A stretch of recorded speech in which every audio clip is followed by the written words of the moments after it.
दर्शकवृन्द सदा चाहिँ आज पनि म रेड बस कार्यक्रममा आलोक पाण्डे यहाँहरू सामु उपस्थित भइसकेको छु। आज हामीले एकजना राष्ट्रिय स्तरकै व्यक्तित्व नेपाल कम्युनिस्ट पार्टी एकीकृत समाजवादीका भातृ संगठन नेपाल युवा संघका उपाध्यक्ष नितेश पौडेल सरलाई अतिथिको रूपमा निम्त्याएको छु। उहाँ आफ्नो राजनीति जीवन वडा स्तरदेखि लिएर क्षेत्र, जिल्ला, उपत्यका हुँदै अहिले केन्द्रीय दायित्व निर्वहन गरिरहनु भएको छ। आउँ दर्शकवृन्द उहाँहरूलाई स्वागत गरौँ। स्वागत छ नितेश सर। धन्यवाद। एकचोटि मैले के भन्न बिरायो होला, हजुरले आफ्नो परिचय फेरि हाम्रा दर्शकहरू अगाडि राखिदिनुहोस् न। म युवा संघ नेपालको केन्द्रीय उपाध्यक्ष हो। यो चाहिँ नेपाल कम्युनिस्ट पार्टी एकीकृत समाजवादीको भातृ संगठन। के भइरहेछ नितेश सर, आजभोलि यो हाम्रो सङ्गठनको गतिविधि कतातिर गइरहेछ? आजभोलि तपाईँहरूको जुन यो युवा सङ्घको गोल छ के भइरहेछ? कुन सेक्टरतिर काम गरिरहनु भएको छ? अहिले बढी फोकस कता छ? हामी अब निर्वाचनमा केन्द्रित छौँ। हजुर, स्थानीय निर्वाचनमा त्यो स्थानीय निर्वाचनमा केन्द्रित रहेर हामीले सङ्गठनहरू निर्माण गरिरहेका छौँ। हजुर, र हाम्रो युवाहरूलाई गोलबन्द गर्दैछौँ 77 जिल्लामै। सर म बिचमै कुरा एकछिन रोकेँ। आजभोलि जतातिरै बजारमा, सामाजिक सञ्जालमा, विभिन्न राजनीतिक कर्मीहरू माझमा यो स्थानीय चुनाव हुने नहुने, समयमा हुने नहुने चर्चा परिचर्चा चलिरहेछ। के हो यसको वास्तविक? अब सर त केन्द्रमा बसिरहनु भएको छ, उपाध्यक्षको दायित्व निर्वहन गरिरहनु भएको छ। सरको विचारमा स्पष्ट कुरा हाम्रा दर्शकहरूलाई बताइदिनुहोस् न। होइन, अहिलेसम्म धेरै बोलिएका कुराहरू चाहिँ लागू भएनन्। हजुर, अनि कतिपय हुन्छ कि हुँदैन भन्दा भन्दै भए। चाहे संविधान सभाको निर्वाचनको कुरा गर्नुहोस्, चाहे संविधान निर्माणको कुरा गर्नुहोस्। हजुर, होइन, यी सबै कुरा गर्दाखेरि त्यस्तो अवस्था बनेको हो। तर अहिले अब त संविधान पनि बनिसक्यो, नयाँ व्यवस्था पनि आइसक्यो। सही। अब यो सबै कुरामा पनि अब हुन्छ कि हुँदैन भनेर सोच्नुपर्छ भन्ने मलाई लाग्दैन। त्यस कारणले मलाई विश्वास छ यो आउँदो वैशाखको 30 गते स्थानीय तहको निर्वाचन हुन्छ। यो निर्धारित समयमा हुन्छ भनेर यहाँ ढुक्क हुनुपर्छ। एकदम साह्रै राम्रो। सर, यो हाम्रो रौतहटको परिवेशमा सरको कुनै न कुनै रूपमा रौतहटसँग लगाव पनि छ, होइन?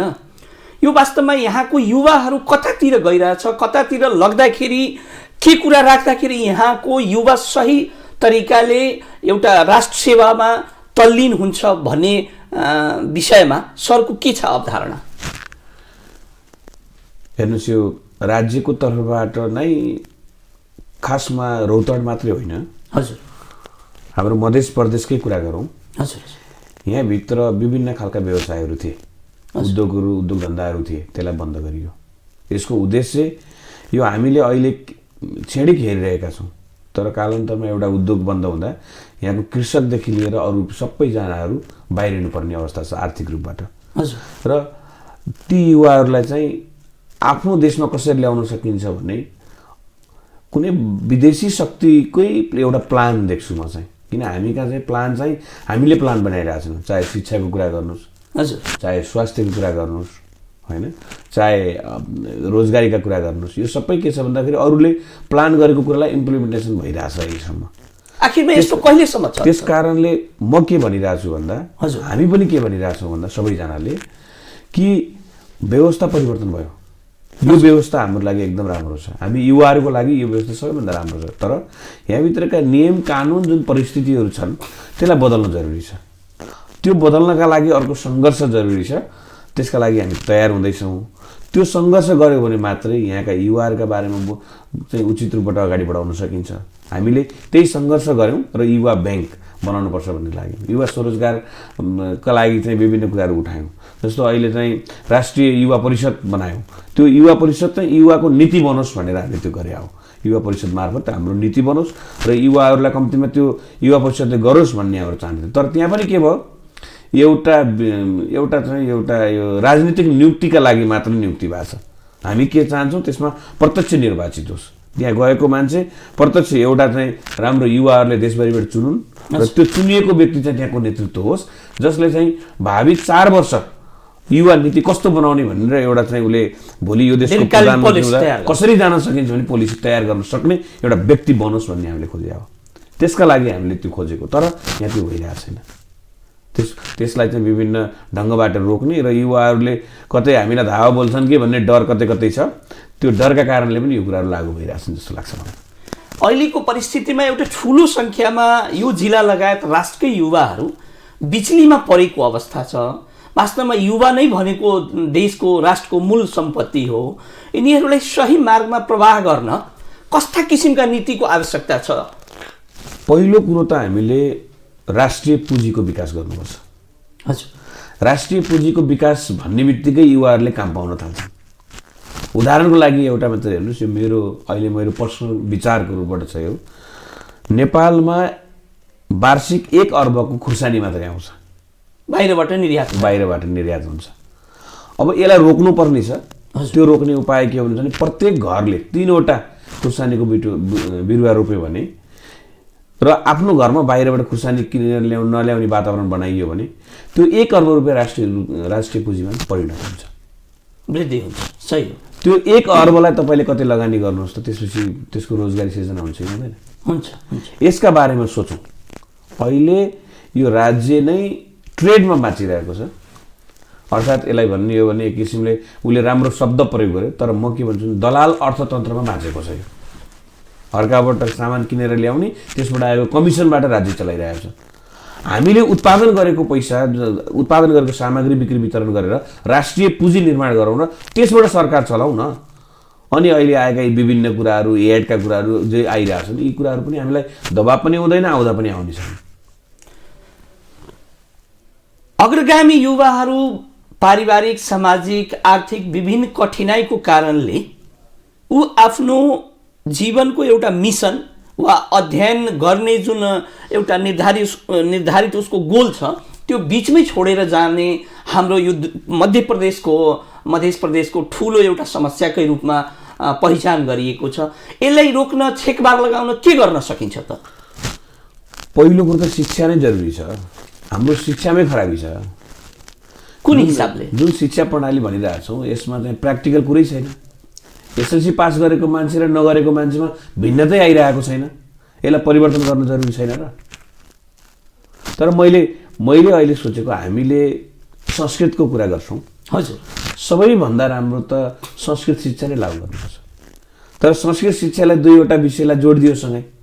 कर्मकाण्ड र शिक्षा फरक चिज हो। संस्कृतभित्रको जुन संस्कृत कुरा छ त्यो कर्मकाण्ड फरक चिज हो।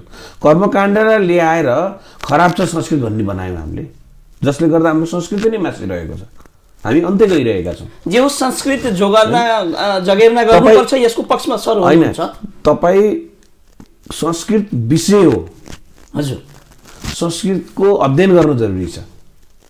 तर संस्कृतलाई कर्मकाण्ड जुन हुन्छ नि, हामीले पूजा पाठ गर्ने, त्यो कर्मकाण्डसँग संस्कृत फरक चिज राखेर हेर्नुपर्छ हामीले। अब कर्मकाण्डभित्र भएका खराब चिजलाई सुधारौँ।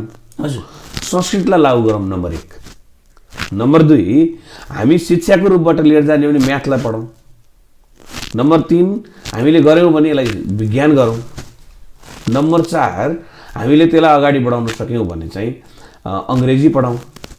नम्बर 5 मा तपाईँ पढाउनुहोस्, 5औं विषय पढाउनुहोस्, तपाईँले प्र्याक्टिकल विषय पढाउनुहोस्। सानैदेखि बच्चालाई, जब तपाईँ अहिले मोबाइलको जमाना छ, टेक्निकल विषयहरू छन्, अब तपाईँहरूको यहाँ प्रोग्राम चलाउने बेलामा टेक्निकल कुराहरू पनि आवश्यकता पर्छ भन्ने कुरो त तपाईँलाई थाहा छँदैछ। यो विषय चाहिँ सुरुदेखि स्कुल लेभलदेखि सिकाएर ल्याउँ न। एउटा मोबाइलको स्क्रू खोल्न सिकाउँ, एउटा लाइन जोड्न सिकाउँ। जबकि ऊ एसएलसी पास गर्दा उसले आफ्नो हातमा एउटा सिप लिएर निस्कियोस्, जसले गर्दाखेरि बाहिर जान नपरोस्, या बाहिर गए पनि उसको मूल्य, त्यो मस्तिष्कको मूल्य प्राप्त गरोस्। श्रमिक भनेर अहिले हामीले चाहिँ यो दैनिक ज्यालादारी गर्ने कुराको श्रमको कुरा गरिरहेका छौँ। अब त बौद्धिक श्रम चाहिँ हामीले यहाँबाट चाहिँ बरु कसरी अगाडि बढाउनु, उत्पादन गर्ने, बिक्री गर्ने, त्यसलाई लिएर जाने कुराहरू सोच्नु पर्यो हामीले। हामी चाहिँ शारीरिक श्रमलाई मात्रै चाहिँ श्रमिकको रूपबाट हेरिरहेका छौँ, त्यसो होइन। संसार अब बौद्धिक श्रमिकको आवश्यकता छ र बौद्धिक श्रमिक हामीले निकाल्नुपर्छ र त्यो युवाहरूले नै गर्ने हो। यो युवाले नै परिवर्तन गर्ने हो। त्यस कारणले हामी जानुपर्छ भन्ने मलाई लाग्छ। सरले त धेरै ठुलो कुरा भनिदिनु भयो होइन, तर आखिरमा युवाले वा कुनै पनि वर्गले काम गर्ने बेलामा उसलाई त कुनै न कुनै रूपमा वा सबै रूपमा राज्यको नीति ऐन कानुनले त छेकबार लगाउँदो रहेछ। त पहिला हामीले युवालाई करेक्सन गर्ने कि पहिला राज्यको ऐन कानुनलाई करेक्सन गर्ने? मैले अघि तपाईँलाई भने सुरुमै, हजुर, व्यवस्था हाम्रो लागि एकदम राम्रो छ। 753वटा स्थानीय तह भएको छ, 6743वटा हाम्रा वडा छन्। हामीलाई नेतृत्वले रोक्यो भन्ने ठाउँ हाम्रो छैन। अब आज मान्नुहोस्, उदाहरणको लागि हामी केन्द्रीय सांसद बन्न सकेनौँ, प्रदेश सांसदको दावा गर्न सक्छौँ। त्यो पनि बन्न सकेनौँ भने, त्यो पनि दावा गर्न रोके भने प्रदेशको छ, त्यसपछि स्थानीय तहको मेयर उपमेयरहरूको कुराहरू हुनसक्छ, त्यो पनि एउटा आरक्षण छ। तपाईँ जहाँ हुनुहुन्छ, मेरो विचारमा के छ भन्दाखेरि मैले पाएको चान्स पनि पहिलो हो र अन्तिम हो। म यो कुरालाई विश्वास गर्छु। म जन्मिएको पनि पहिलोचोटि हो, मर्ने पनि पहिलोचोटि हो। सही हो। त्यस कारणले म के भन्न चाहन्छु भन्दा अब यो व्यवस्था राम्रो छ, तर यसभित्र व्यवस्थाभित्र भएका कानुनी प्रक्रियाहरू जे छन् यसका विरुद्धमा हामी लड्नुपर्ने छ, बदल्नुपर्छ। अब पनि 2017 सालका कानुन, 2035 सालका कानुन, 2048 सालका कानुन होइनन्। अब 2062-63 पछि गणतन्त्र आइसकेपछि बनेका कानुनहरू निर्माण गर्नुपर्ने छ। त्यसका लागि लड्नुपर्ने छ। एउटै मन्त्रालयभित्र धेरै ऐनहरू बनेका छन्, धेरै कानुनहरू बनिरहेका छन्। त्यो धेरै कानुनको आवश्यकता छ, एकअर्कासँग बाजिरहेको पनि छ, बाजिएको छ। अनि त्यो कानुनको आवश्यकता छ। यहाँ के देखिन्छ भन्दा एउटा गर्न मन लाग्यो भने एउटा किताब निकाल्ने, गर्न मन नलाग्यो भने अर्को कानुनको किताब निकाल्ने र अनि देखाउने र यसमा रोक्छ भन्ने, अनि हामीले कतैबाट त्यो ए हो र त्यस्तो पो छ भनेर भन्ने, आश्चर्य व्यक्त गर्ने र आफ्ना गलत कुराहरूलाई लुकाउने प्रवृत्तिहरू छ। त्यसका विरुद्धमा लड्न छ। त्यसका विरुद्ध युवासँग लड्छ। अब अगाडि बढाउन हामी तयार। अहिले जुन सरले अघि चर्चा गर्नुभएको कि अहिलेको विश्व बजारमा बौद्धिक श्रमको बौद्धिक स्तरको विस्तार बिक्री प्रवर्धन गर्नु आवश्यक छ। हामीसँग सीमित संसाधन छ, सबै कुनै न कुनै समस्यामा अल्झिरहेको छ। अब त्यस्तो अवस्थामा अहिले रनिङ पिरियडमा रहेका युवाहरूलाई उनीहरूको मानसिक अवस्था, बौद्धिक अवस्थालाई कसरी परिवर्तन गर्न सकिन्छ? हेर्नुहोस्, कुनै पनि मान्छेको बौद्धिक अवस्था फरक हुन्छ भन्ने होइन, त्यो परिवेशले गर्ने कुरा हो। मान्छेले ल्याउने, जन्मिँदा ल्याउने दिमाग उति नै हो, त्यसलाई हामी कति प्रयोग गर्छौँ भन्ने कुरा हो। एउटा कवि आनन्दले रौतहटको यो गर्मी ठाउँमा बसेर उसले हिमालको त्यो जाडो चिसो जुन हिउँ परिरहेको ठाउँ छ त्यसको पनि कल्पना गर्न सक्छ। अहिलेका युवाहरू त्यो क्षमता भएका छन्। तपाईँ हेर्नुभयो भने एकजना सन्दीप लामिछाने क्रिकेट खेलाइदिउँ, ल मलाई भन्नुहोस् त, नेपाल क्रिकेट खेल्ने मैदानहरू छन् त? नेपालमा मैदानहरू छन्? छैन। कसरी भयो त? उसमा कल्पना पनि आयो र म बन्छु भन्ने दृढ विश्वासमा, मेन दृढ विश्वासका साथ तपाईँले विश्वास गर्नुभयो भने विश्वासका साथ आफूलाई अगाडि बढाउनुहोस्। तपाईँलाई निरुत्साहित गर्ने धेरै हुन्छन् अनि समाजले तपाईँलाई हेर्छ, तपाईँसँग हाँसिराख्ने मान्छेहरू हुन्छन्, तर हाँसेको हाँसोलाई वास्ता नगरिकन तपाईँ आफ्नो सङ्कल्पप्रति विश्वास गरेर हिँड्नुभयो भने सञ्जीव लामिछाने बन्न सकिँदो रहेछ नि त। बने त। एकजना सञ्जीव लामिछाने विदेशमा एउटा आफ्नो खेललाई त्यो प्रतिभालाई बेच्न सफल भए, जो सफल एउटा। अर्को तपाईँ रौतहटको चन्द्रनिगापुरमा जन्मेका भिटेन भन्ने छन्। भिटेन भन्ने अहिले तपाईँले थाहा पाउनुहुन्छ, यो पप गायक होइन, गायक छन्। ती बाउले छोरा बेलुका आउँदाखेरि ढोका लगाइदिएर बाहिर सुतेका पिँढीमा सुतेका ती पीडाहरू पनि त रौतहटले भोगेको रहेछ नि त।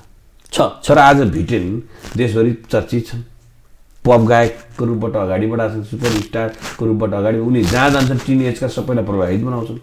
पनि प्रतिभालाई रोक्न अहिलेको परिस्थिति रोकेको छैन। हामी कल्पना गरौँ र अगाडि बढ्यौँ भने सम्भव छ, बदल्न पनि सक्छौँ। कस्तो रोड बनाउने भन्ने सोच पनि राख्न सक्छौँ, कतिको उड्न सकिन्छ भन्ने कुरोको त्यो कल्पना पनि हामीले गर्न सक्छौँ। त्यो क्षमता युवासँग छ। वातावरण बनाउन सकिन्छ र त्यो वातावरणमा फेरि एउटा कुरो तपाईँ हेर्नुहोस्, संसारमा धनी मान्छेहरूको छोराछोरीले प्रगति गरेको त मैले पनि देखाएको छैन। जो गरिब छ, जो गरिबीसँग लडेर आएको छ, त्यही मान्छेले प्रगति गरिरहेको छ। चाहे बिल गेट्स कुरा गर्नुहोस्, बिल गेट्स पनि कुनै धनीका छोराछोरी होइन।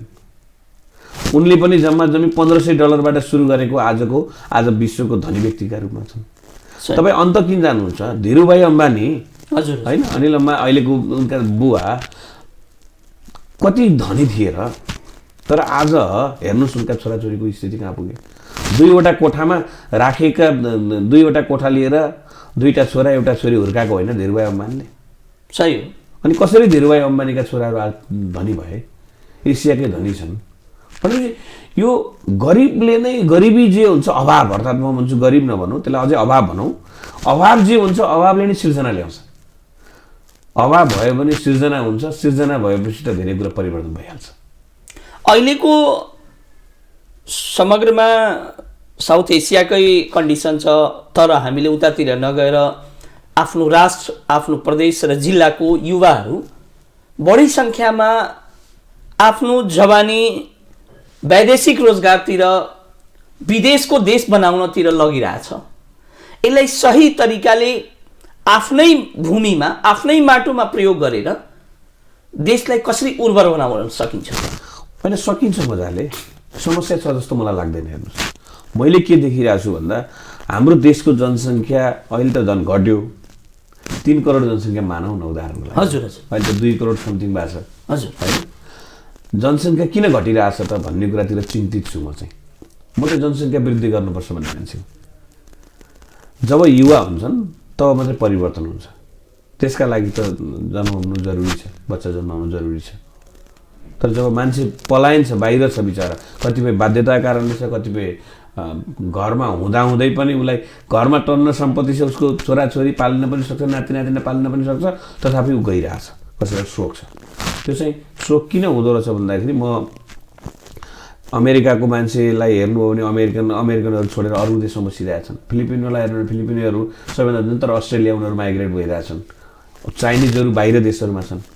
यी सबै कुराहरूलाई स्थिति हेर्दै जाने हो भने के देखिन्छ भन्दा त्यो स्थितिलाई हामीले रोक्ने भन्दा पनि एउटा यस्तो वातावरण निर्माण गर्नु पर्यो जहाँ कि उनीहरू विदेश गइसकेपछि के चिज पाइरहेछ त्यो सोचौँ। उनीहरू विदेश जाने बित्तिकै नेपालबाट विदेश गए, अस्ट्रेलिया गयो भने उनीहरू जाने बित्तिकै त्यहाँ गाडी लिन्छन्, सबै कुरो लिन्छन्, त्यो सुख सुविधाहरू भोगिरहेछन्। तर उनीहरू सबै पूर्वाधार सरकारले सपोर्ट गर्दैन। उनीहरू खुल्ला एकदम एउटा खुल्ला पिजडामा बाँधिरहेछन्। उनलाई के रहेछ, सुविधा सहितको ठाउँ दियो, तर उनलाई चाहिँ त्यो देश छोडेर जान मन नलाग्ने वातावरण बनाए। हामीले पनि कतिपय सुगा ल्याएर पाल्यौँ भने, एउटा सुगा ल्याएर पाल्यौँ भने त्यो सुगा पिजडाबाट खुल्ला गर्दा पनि त्यो घरमै रमाएर बसिरहेको वातावरण देखाएको छौँ नि। त्यस्तै खालको वातावरण विदेशले गरेको छ। एक दोस्रो, श्रमिकको रूपबाट, बाध्यताको रूपबाट गएका श्रमिक युवाहरू छन्। ती युवाहरू जान चाहँदैनन्। त्यसको लागि के गर्नुपर्छ भन्दाखेरि पहिलो कुरो त बस्तीको विकास गर्नुपर्छ। हामीलाई एउटा मेरो दिमागमा के कल्पना छ भन्नुहुन्छ भने मैले गरिरहेको, हामी यो देशको 75 लाख फ्ल्याट बनाउनुपर्छ। 75 लाख फ्ल्याट बनायो भने सबै जनता, कोही पनि छाना बाहिर बस्नु पर्दैन, छाना मुनि हुनेछ, घरमा हुनेछ, सबको आफ्नो निजी घर हुनेछ, फ्ल्याट हुनेछ, त्यो फ्ल्याटमा बस्नेछ। त्यस कारणले पहिलो कुरो त यसलाई फ्ल्याटमा सबैजना जनतालाई राख्ने गरौँ। यो गरिबीको नाममा मान्छेलाई जुन खालको गरिब, यो चाहिँ सुकुम्बासी भनिएको छ, हाम्रो देशमा सुकुम्बासी रहनै हुँदैन भन्ने छ मेरो त। पहिलो कुरो त फ्ल्याटको व्यवस्थापन गऱ्यौँ भने त्यसमा सबै मान्छेहरूको व्यवस्थापन हुन्छ। त्यसमा सोच्नुहोस् त तपाईँ, त्यसमध्ये 50% मान्छेले फुल पैसा तिरेर अहिले पनि किन्न सक्ने नेपालीहरू छन्। 25% जनता चाहिँ अहिले पनि उनीहरू राम्रो सुविधा दिनुभयो भने, शिक्षा स्वास्थ्यको ग्यारेन्टीका साथको तपाईँले त्यो बनाउनु भयो भने, फ्ल्याट बनाउनु भयो भने, त्यहाँ चाहिँ अहिले पनि 25% चाहिँ आधा 50% पैसा तिरेर जान तयार छ। 50% इन्स्टलमेन्टमा तिर्छन्। अर्को तपाईँ 12.5% मान्छेको कुरा गर्नुहुन्छ भने 12.5% मान्छेले अहिले पनि तपाईँलाई 25% दिएर बाँकी 75% चाहिँ इन्स्टलमेन्टमा तिर्न तयार छन्। बाँकी रहेको 12.5% जनता छ जसले चाहिँ तपाईँलाई 1 रुपियाँ तिर्न नसक्ने अवस्था छ, जो विशुद्ध निमुखा छन्। उनीहरूका लागि पनि सोच्ने हो भने जम्मा उनीहरूका लागि पनि तपाईँले लामो एउटा चाहिँ त्यसभित्र पनि छुट्याउनु हो भने लगभग तपाईँले 7.5% जति 7.5% जति चाहिँ जनता चाहिँ इन्स्टलमेन्ट तिर्न सक्ने खालका छन्। र अर्को एउटा यस्तो छ जसले इन्स्टलमेन्ट पनि तिर्न सक्दैन, त्यो 5% का छन्। ती सबैको व्यवस्थापन राज्यले गरौँ र शिक्षा स्वास्थ्य रोजगारीको ग्यारेन्टी गर्न हामी सक्छौँ भन्ने मलाई विश्वास छ। यति गऱ्यौँ भने बाहिर रहेका युवाहरू पनि नेपालमा आउनेछन्। अनि सुन्दर कति छ हाम्रो देश भन्नुहुन्छ भने अब तराईमा काउलीको सिजन लगभग सक्यो। पहाडमा काउलीको सिजन सुरु भएको छ। हामी बाहिर जानु पर्दैन, हामी बेसिजनको कुनै तरकारीहरू खानुपर्ने अवसर देख्दिनँ म चाहिँ। तपाईँ पहाडलाई तराईमा उत्पादन हुने बेलामा यो काउ तराईको उत्पादन भएको काउले पहाडलाई आपूर्ति गर्ने, पहाडमा उत्पादन भएकालाई तराईमा आपूर्ति गर्ने। सही हो, समस्यै छैन। हाम्रो समस्या व्यवस्थापन मात्रै हो। व्यवस्थापन हाम्रो समस्या हो कि सोच समस्या हो कि ऐन कानुनको समस्या हो? होइन, पहिलो कुरो त ऐन कानुनले पनि समस्या बनाइरहेछ, राइट। तर ऐन कानुन बनाउने मान्छेको व्यवस्थापनीय सोच भएन भने ऐन कानुन त बन्नेवाला छैन। र भएको ऐन कानुन पनि कार्यान्वयन हुनेवाला छैन। त्यसकारणले व्यवस्थापकीय सोच भएको शासकको जरुरी छ। अनि त्यस्तो शासक कसरी आउँछ सरकारको नेतृत्व गर्न? आउँछ, अब आउँदैछौँ, युवा पुस्ताहरू हामी जाँदैछौँ, हामीले नेतृत्व गर्छौँ। अब भोलिको दिन हाम्रो हो, हामीले चलाउने हो। आज पनि हाम्रो हो र भोलि पनि हाम्रो हो। यो होइन कि आज चाहिँ तिम्रो हो भोलि मेरो हो, होइन। आज पनि हाम्रो हो भोलि पनि हाम्रो हो, हामीले गर्ने। ठिक छ सर, अब यो कुरालाई यही थाती राखौँ, वैदेशिक रोजगारबाट आएका जुन रेमिट्यान्सहरू छन्, जुन हाम्रो देशलाई धान्न, देशको अर्थतन्त्रलाई चलाउन एउटा ठुलो सहयोगी भूमिका निर्वाहन गर्दो रहेछ, त्यो रेमिट्यान्स, त्यो युवाहरूले पसिना चुहाएका अर्न गरेका पैसा राष्ट्रले सही तरिकाले सदुपयोग गरिरहेछ त?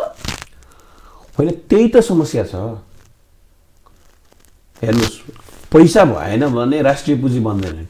हजुर, हामी कहाँ दलाल पुँजी छ। हजुर, दलाल पुँजीलाई राष्ट्रिय पुँजीमा परिणत गर्ने सोच, व्यवस्थापकीय सोच भएको लिडरसिप छैन। समस्या यहाँ हो। जसले मौका पायो त्यसले गरेन। हामीले के भन्यौँ भन्नुहुन्छ भने 2051 सालमा हामीले सरकार चलायौँ अल्पमतको सरकार चलाउने बेलामा हामीले सपना देखाएका सपनाहरू जे थिए त्यहाँ पुरा गर्ने कोसिस गऱ्यौँ, तर बिचमा ढल्यो सरकार। र हामीले 74 सालको निर्वाचन हुनुभन्दा पहिला हामीले जनतालाई भन्यौँ कि हामीले त्यतिखेर सुरुवात गरेका जुन जनमुखी काम छन् ती कामहरूलाई पुरा गर्नु छ, त्यस कारणले भोट दिनुहोस् है हामीलाई भनेर एउटा माध्यमबाट हामीले भन्यौँ। अर्को 52 सालबाट सुरु भएको माओवादी द्वन्द्व थियो। 52 सालमा सुरु भएको सत्ता परिवर्तनका लागि जे आन्दोलन गर्नुपर्छ भन्ने थियो, त्यो दुईवटाको फ्युजन थियो 74 सालको निर्वाचन। दुईटा मिलेका थिए।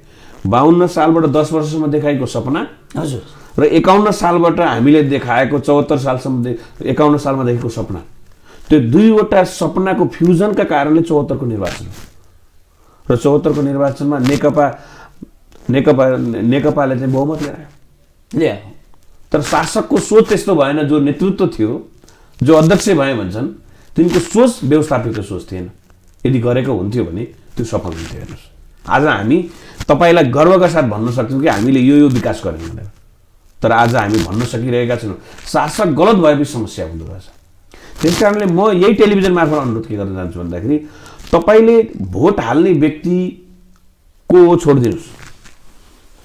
तपाईँले भोट हालेको कुन पार्टीमा हो, कुन चिन्हमा हो, त्यसलाई सोच्नुहोस्। किन भन्दा तपाईँले आफ्नो छोरीलाई बिहा गर्नु छ भने ज्वाइँ कस्तो छ भनेर कतिचोटि खोज्नुहुन्छ, ज्वाइँको परिवार कस्तो छ भनेर कतिचोटि त्यसलाई खोज्नुहुन्छ।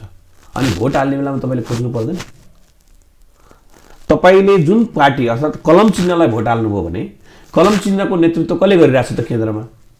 तपाईँले यहाँको एबिसिडी जोसुकै सांसदलाई जिताए पनि त्यो कलम चिन्हको नेतृत्व गरेको अध्यक्ष जो छ त्यही प्रधानमन्त्री हुन्छ देशको। अनि प्रधानमन्त्री बन्ने मान्छे ठिक छ कि छैन त्यसलाई हेर्नुहोस्। प्रधानमन्त्री बन्ने मान्छे गलत छ भने यहाँको सोझो मान्छे, राम्रो मान्छेलाई भोट हालेर आउँछ छैन। तर यहाँ बदमास छ, फटा छ, तर त्यसको नेतृत्व गर्ने मान्छे जो छ त्यो चाहिँ कलम चिन्हको मान्छे चाहिँ त्यहाँको अध्यक्ष चाहिँ ठिक छ तपाईँलाई लाग्छ भने त अहिले त हाम्रो पार्टीको अध्यक्ष माधव नेपाल हुनुहुन्छ। कलम चिन्हलाई भोट हाल्नुभयो भने माधव नेपाल प्रधानमन्त्री बन्नुहुन्छ। माधव नेपाल प्रधानमन्त्री भने त देशलाई घाटा छ कि फाइदा छ हेर्नुहोस्। र केपी ओलीको पार्टीलाई भोट हाल्नुभयो भने फाइदा छ कि घाटा छ त्यो पनि हेर्नुहोस्।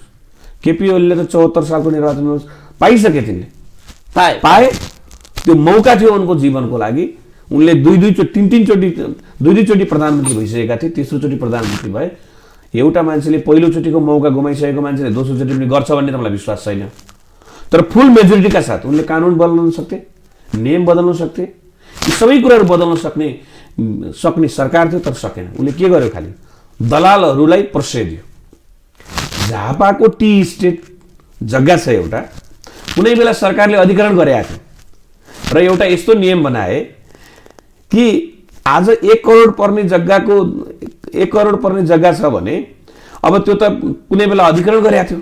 हजुर, 1 लाख रुपियाँ पर्ने जग्गा त्यो राज्यलाई सट्टा भर्ना गर्ने, 1 करोडको जग्गा बेच्न पाउने भन्ने उनले नियम बनाए। 6 महिना लागेर नियम बनाए। अनि तपाईँ यति कम्पनीलाई दिनका लागि बाँकी छ 5-6 वर्ष बाँकी छ। 5-6 वर्ष बाँकी हुनुभन्दा पहिल्यै नियम कानुन सबै बनाएर त्यो पनि उनले दिए। के मलाई भन्नुहोस् त, हामीले पठाएको सरकार जो बनायौँ, जितायौँ, सारा गऱ्यौँ, केपी ओलीलाई नेतृत्व दियौँ, उनले जनताका लागि के गरे? जनता आवास उनले ल्याएको हो। माधव नेपाल प्रधानमन्त्री भएको बेलामा 22वटा दल मिलाएर बनेको बेलामा ल्याएको होइन यो जनता आवास। अनि राष्ट्रिय पुँजी पलायन गर्नुपर्छ, विदेशी पुँजी नभइकन पनि हामी विकास गर्न सक्छौँ भनेर दोलखाको हाइड्रो पावर माधव नेपालको नेतृत्वमा बन्यो होइन? बन्यो। त्यसले राष्ट्रिय पुँजी, अबको राष्ट्रिय पुँजी परिणत हुँदैछ कि छैन? हेर्नुहोस् न, त्यहाँ उत्पादन भएको बिजुली बेच्दा पैसा बाहिर जान्छ त? जाँदैन। त्यो राष्ट्रिय पुँजी हो। राष्ट्रिय पुँजी हो। यस्तै कुराहरू हामीले त्यसले राष्ट्रिय अर्थतन्त्रमा टेवा पुर्याउँदैन। त्यसले के हो भन्नुहुन्छ भने अहिले तपाईँ निजगढ विमानस्थल छ। हजुर, निजगढ विमानस्थल चाहिँ 66 सालमा बनाउनुपर्छ भनेर माधव नेपाल प्रधानमन्त्री हुँदा पास गरे हो। अहिलेसम्म बन्दैन। हेर्नुहोस्, कुनै चासो छैन। अन्तर्राष्ट्रिय विमानस्थल यहाँ बनेको भए यो कस्तो मुलुक छ भन्नुहुन्छ भने हाम्रो देश चाहिँ अन्तर्राष्ट्रिय हवाई उसको लागि चाहिँ सबैभन्दा न्युट्रल पोइन्ट छ। यहाँ चाहिँ बैंकक भन्छौँ नि, आज हामी संसारको सबै मान्छे बैंकक जान्छन्, बैंककबाट ट्रान्जिट पोइन्ट हुन्छ। त्यस्तै हाम्रो निजगढ एयरपोर्ट विमानस्थल चाहिँ ट्रान्जिट पोइन्ट हो हाम्रो देशको। र संसारले भन्ने छ नेपालमा निजगढ चाहिँ ट्रान्जिट पोइन्ट हो। यो हवाई दृष्टिकोणबाट मैले भन्दैछु। यो त्यो चिजलाई हेर्नुभयो भने यहाँ चाहिँ जिरो भिजिबिलिटी, कुनै पनि आँखा नदेखिँदा पनि प्लेन उड्न सक्छ र ल्यान्ड गर्न सक्छ। यो इक्विपमेन्टबाट ल्यान्ड हुन्छ भनेपछि यो खालको कहीँ पनि नभएको नेपालमा सबैभन्दा राम्रो र भर्चुअल निजगढ विमानस्थल हो। यो विमानस्थल बनाउनको लागि दिन रात अहोरात हामी सोचिरहेका छौँ। यो अहिलेसम्म बनेर उडिसक्नु पर्ने थियो। हामी अहिले पनि चाहिरहेछौँ। अस्ति भर्खर पनि हामी त्यहाँ आएका छौँ र आज हामी युवा सङ्घको तर्फबाट त्यो ठाउँ हेर्न जाँदैछौँ। युवा सङ्घ मध्य प्रदेशको तर्फबाट जाँदैछौँ हामी। त्यो बन्यो भने हामीलाई फाइदा हुन्छ। त्यो कसलाई हुन्छ त भन्दाखेरि यहाँको नेपाली युवाहरूलाई फाइदा हुन्छ र हामी बाहिर जानु पर्दैन। तपाईँ विदेश जानुभयो भने जतिसुकै तपाईँ यहाँ धनी हुनुहोस् क्या, तपाईँको पासपोर्टको मूल्य छैन। पासपोर्टको मूल्य बढाउनको लागि जरुरी छ राष्ट्रिय पुँजी विकास गर्नुहोस्। त्यसका लागि भिजिबल सोच भएको लिडरसिप चाहिएको छ हामीलाई। त्यो लिडरसिप अहिलेसम्म हामीले पाएका छैनौँ र हामीले त्यो लिडरसिप गर्नुपर्छ। व्यवस्थापकीय सोच भएको लिडरसिपको आवश्यकता छ। सरले अघि यो पुँजीको कुरा पटक पटक उठाउनु भयो होइन? हाम्रो देशमा उत्पादन भएका युवाहरूलाई केही गर्नु पर्यो भने उसलाई त सर्वप्रथम पुँजीको आवश्यकता पर्छ। तर अहिलेको परिवेशमा सरकारी आँकडामा, सरकारी फाइलमा जे जति सङ्घीय सरकारले वाणिज्य ब्याङ्कहरूलाई निर्देशन दिए तापनि युवालाई स्वरोजगार प्रदान गर्नको लागि, स्वरोजगारी उत्पादन गर्नको लागि स्थानीय स्तरमा रहेका विभिन्न वाणिज्य ब्याङ्कहरूले आफ्नो निर्धारित सम्झौता अनुसार कार्यान्वयन गर्न सकिरहेको छैन। यो कुरालाई कसरी करेक्सन गर्न सकिन्छ? यो कुरा करेक्सन गर्नमा युवा सङ्घको के भूमिका हुन्छ? होइन, यो त हामीले माग राखेको हो। युवा स्वरोजगार ब्याङ्क खोलौँ भनेर हामीले भनिरहेको हो। तर अहिले भएको वाणिज्य ब्याङ्कमा पनि युवा स्वरोजगारको बारेमा यहाँ के छ भन्नुहुन्छ भने दलालहरूको हाबी छ, बिचौलियाको हाबी छ, राजनीतिक दलालीहरूको पनि हाबी छ, व्यावसायिक बिचौलियाहरूको पनि हाबी छ। त्यसकारणले दलालहरूबाट मुक्त गर्नुपर्छ। मुक्त गर्नका लागि स्वरोजगार नै हो आवश्यकता। त्यसकारणले म आम युवाहरूलाई आह्वान गर्न चाहन्छु, दुईटा कुरो सँगै बोकौँ। एउटा राजनीतिक अभियन्ताको कुरालाई सँगै बोकेर लिएर जाउँ, अर्को आर्थिक पाटोलसँगै बोकेर लिएर जाउँ। जब तपाईँ एक नदीको दुई किनारलाई जोड्नुहुन्छ तब बल्ल बिजुली उत्पादन हुन्छ, शक्ति हुन्छ। त्यस कारणले हामी युवाहरूले दुईटा हातलाई सँगै जोड्यौँ भने बल्ल बल पुग्छ। एउटा राजनीतिक अभियन्ताको रूपबाट अगाडि बढ्न जरुरी नै छ, सामाजिक अभियन्ताको रूपबाट अगाडि बढ्न जरुरी नै छ, तर त्यो सँगसँगै आर्थिक अभियन्ताको रूपबाट पनि हामी अगाडि बढ्नुपर्छ। हामीले दृष्टिकोणहरू दिनुपर्छ र आम रूपबाट युवाहरूलाई त्यस बाटोमा हिँडाउनका लागि हामी पहल गर्नुपर्छ, अनि बल्ल परिवर्तन हुन्छ। होइन भने सम्भव छैन। फेरि के हुन्छ भन्दा दलालहरूले घेर्नेछन्। त्यस कारण सबैभन्दा ठुलो कुरा डर के हो भन्नुहुन्छ भने दलालहरूबाट शासकहरू बाँच्न सक्छन् कि सक्दैनन्, बिचौलियाहरूबाट शासकहरूलाई बचाउन सकिन्छ कि सकिँदैन, र त्यो शासकले सोच्न सक्छ कि सक्दैन। त्यो एउटा यस्तो शासक हो जसले यी सबै कुराबाट बस्छ भने त्यो चाहिँ व्यवस्थापकीय क्षमता भएको शासक नै आवश्यकता छ। विदेशमा अनुभव सङ्घालेका युवाहरूलाई स्वदेशमै स्वरोजगारतिर उन्मुख गर्न, अघि जुन सरले काउलीको चर्चा गर्नुभयो, मैले चाहिँ यो ब्याङ्कसँग आबद्धताको सहज ऋणको चर्चा गरेँ, यो लगायत थप कुराहरू र विद्यमान कुराहरूलाई सही तरिकाले परिचालन गर्न के कस्ता भूमिका हुनुपर्छ त? होइन, हामीले विदेशबाट जुन रेमिटेन्स पठाउँछन् नि त्यसको सर्टेन पैसा चाहिँ कम्तीमा राज्यले ग्यारेन्टी गरेर लगानी गरिदियोस् भन्ने छ हाम्रो। अहिले उनीहरूले पठाएको पैसा चाहिँ यहाँ ग्याजेट किन्न प्रयोग भएको छ। हेर्नुहोस्, सही हो, त्यो ग्याजेट किन्न होइन, उनीहरूको पैसा चाहिँ उनीहरू नेपालमा आउँदा पेन्सन पाउने गरी बनाऊ न। हजुर, किन सकिँदैन? महिनामा 10,000 रुपियाँ आम्दानी गर्ने युवा छ भने उसलाई पनि भनौँ नि त वर्षको 1 लाख रुपियाँ लगानी गर, तिम्रो लागि हामी ग्यारेन्टी गर्छौँ, तिमी यहाँ आएपछि हामी यसरी यसको गर्छौँ भन्ने गरौँ भन्ने कुरोको हाम्रो माग छ। त्योहरू गरिरहेका छैनन्। नेपालमा पैसा नभएको होइन, पैसा छ, त्यसको राम्रोसँग उचित ढङ्गबाट सदुपयोग हुन सकिरहेको छैन। भएको पैसाबाट के गरिएको छ भन्दाखेरि शासकहरूको केन्द्रमा बसेका नेताहरूले रजाइ गरिरहेका छन्। नेताहरू मात्रै नभन्नुहोस्, नेताहरू त सीमित नेताहरू छन्। यहाँ त समस्या हामी चाहिँ नेता देखिरहेछौँ, नेताले बिगारे भनिरहेछौँ, त्यसो होइन। तपाईँ हेर्नुहोस् न, यो रौतहट आउने बेलामा सिमराबाट कतिवटा पुल पर्छ हेर्नुहोस् त, त्यो पुलमा सामान्य पिच गर्ने भने त्यो पुलको आयु अझै 10 वर्ष लिएर जान सकिन्छ। सही हो।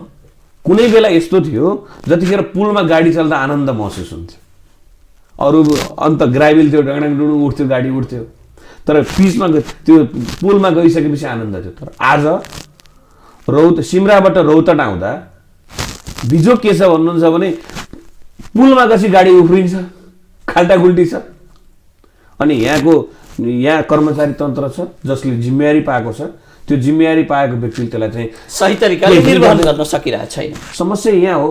त्यस कारणले समस्या नेता मात्रै पनि होइन, होल सिस्टम छ। सिस्टम बदल्नका लागि हामीले आन्दोलन गर्नुपर्ने छ। अब रिभोल्युसन, अब सिस्टम परिवर्तन हो। ठिक छ सर, अब यो कुरोले यहीँ थाती राखौँ, हाम्रो समय लगभग सकिन लागेको छ। के भन्छ, हाम्रो देशमा विभिन्न परिस्थिति, विभिन्न कालखण्डमा देशमा र देशभन्दा बाहिर गएर पनि ठुलो सङ्ख्यामा युवाहरूले पूर्ण दक्ष र शिक्षित भएका छन्। त्यस्ता दक्ष जनशक्तिहरू पनि राज्यको लापरवाहीको कारणले विदेशतिर पलायन हुनु बाध्यात्मक स्थिति रहेको छ। उनीहरूलाई फर्काउन सकिन्छ? यदि सकिन्छ भने कुन कन्डिसनमा सकिन्छ? उनीहरूलाई आफ्नो राष्ट्र विकासको मूल प्रवाहमा कसरी समाहित गर्न सकिन्छ? सकिन्छ। मैले अघि पनि तपाईँलाई भने, हजुर, पहिलो कुरो त हामीले बस्तीको व्यवस्थापनलाई सोच्यौँ भने, हजुर, त्यसपछि बल्ल जग्गाको कुरा आउँछ। उत्पादन नै हो हामीले जोड्ने।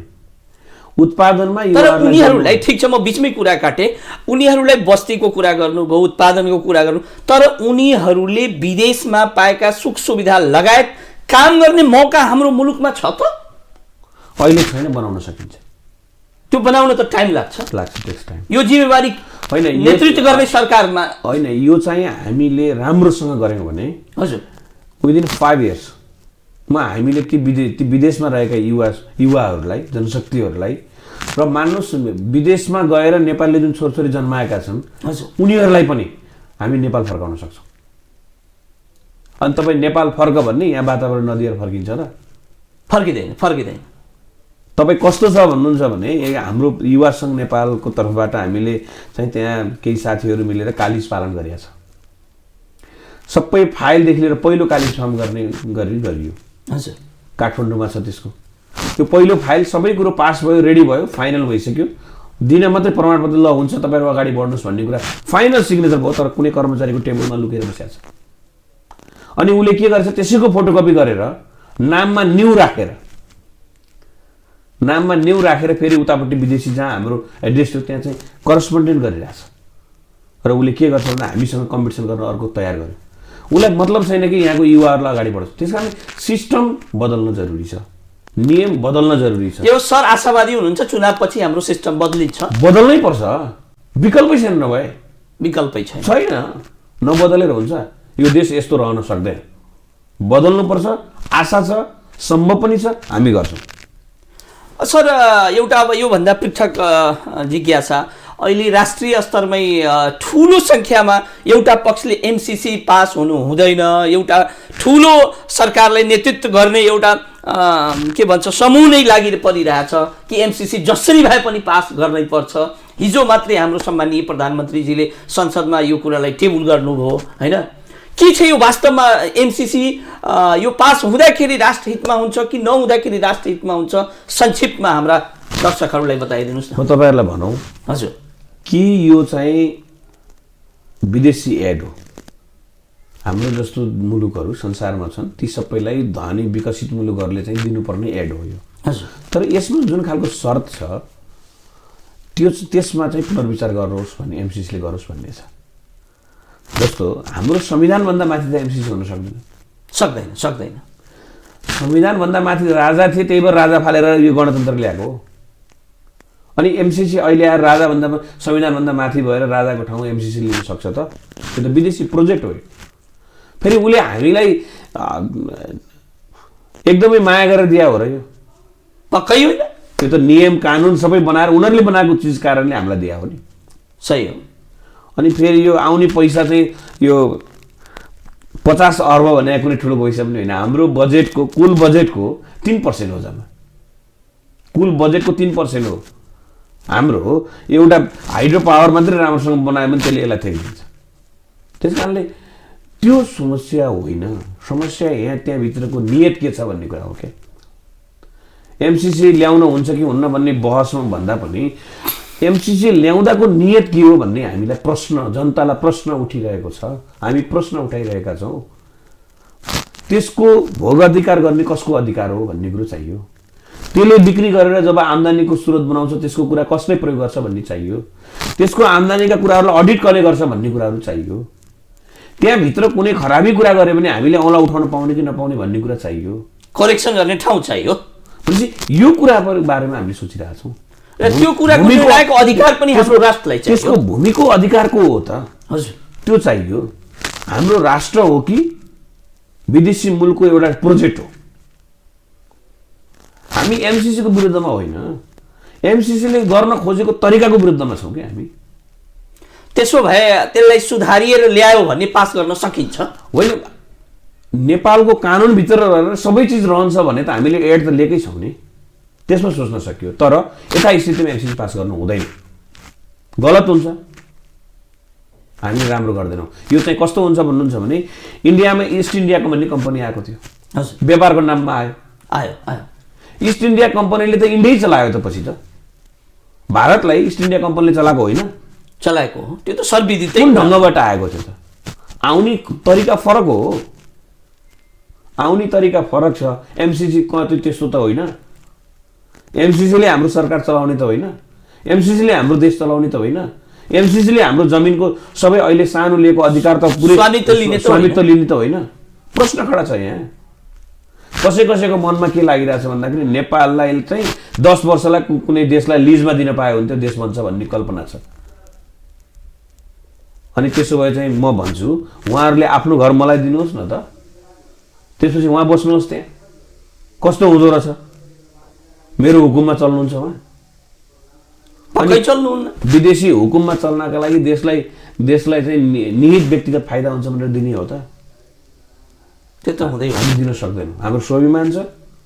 एउटा कुरो के नबुझ्यो भन्दाखेरि नेपालीहरूको स्वाभिमान छ, चाहे धनी होस् चाहे गरिब होस्, मर्न तयार छ तर स्वाभिमान बेच्न चाहँदैन। त्यस कारणले एमसिसी भित्र भएका प्रश्न उठेका कुराहरूलाई सच्याउनलाई एमसिसीले गर्नु पर्यो। अनि बल्ल हामी साथ दिने कि नदिने भन्ने हुन्छ। अहिले नै हामी चाहिँ एमसिसीलाई साथ दिएर जानुपर्छ भन्ने पक्षमा हामी छँदै छैनौँ। ठिक छ नितेश सर, हाम्रो समय पनि सकिसक्यो। सरसँग धेरै राम्रा कुराहरू हामी आफ्नो आदरणीय दर्शकहरूलाई अवगत गराउने आज सुनहरा मौका पायौँ। यसको लागि म आलोक पाण्डे र रेड टेलिभिजन परिवारको तर्फबाट यहाँलाई धेरै धेरै धन्यवाद दिन चाहन्छु। अन्तमा जाँदै सरको मनमा लागेका बाँकी रहेका र हाम्रा रेड टेलिभिजन हेरिरहनुभएका हाम्रा आदरणीय युवाहरूको लागि केही थप सन्देशमूलक कुराहरू सरले भन्न चाहनुहुन्छ भने त्यो आफ्ना भनाइहरू राख्दै म यो संवादलाई यही बहसलाई विराम दिन चाहन्छु। हामी लागौँ, यो देश विकास गर्न सक्छौँ। हामीले सम्भावना छ, त्यो सम्भावनाको परेदार हामी बनौँ र यो देशलाई परिवर्तन गर्नका लागि राजनीतिक नेतृत्व हामीले लिनै पर्छ, चाहे स्थानीय तहमा होस् चाहे केन्द्रमा होस्। त्यसका लागि तपाईँ हामी सबै तयार हुनका लागि म आह्वान गर्न चाहन्छु युवा साथीहरूलाई, दुईटा कुरा सँगै लिएर जाउँ। एउटा आर्थिक कुरा, एउटा सामाजिक कुरा, यो दुईटा मुद्दालाई सँगै बोक्न सक्ने युवाले यो देशलाई परिवर्तन गर्न सक्छ भन्ने मलाई लाग्छ। धन्यवाद छ रेड टेलिभिजनलाई, राम्रो गर्नुभएको छ। छोटो समयमा पनि तपाईँहरूले धेरै प्रगति गर्नुभयो, उन्नति गर्नुभएको छ भन्ने मैले सुने बाहिरबाट। तपाईँले अझै उन्नति गर्नुहोस्, अझै प्रगति होस् भन्ने शुभकामना दिन्छु। धन्यवाद। हस् त दर्शकवृन्द, आज हामीले आफ्नो अतिथिको मुखबाट सुन्यौँ कि वास्तवमा यो भएकै कुरा हो। युवाले चाह्यो भने जे पनि गर्न सकिन्छ, छोटो समयमै राष्ट्रको अनुहार फेर्न सकिन्छ। यी आशा लाग्दा कुराहरूलाई आत्मसात गर्दै समयले हामीलाई बिदा लिने सङ्केत दिइरहेको छ। तसर्थ म आफ्नो शब्दहरूलाई यही विराम दिँदै फेरि अर्को साता रेड बहस कार्यक्रम लिएर यहाँहरू सामु उपस्थित हुने नै छौँ। तबसम्म तपाईँहरू रेड टेलिभिजनबाट नियमित रूपमा प्रसारण हुने विभिन्न किसिमका मनोरञ्जनात्मक कार्यक्रमका साथसाथै ग्रामीण स्तरका शिक्षा र विकासका कुराहरू हेर्दै गर्नुहोला। हस्त नमस्कार।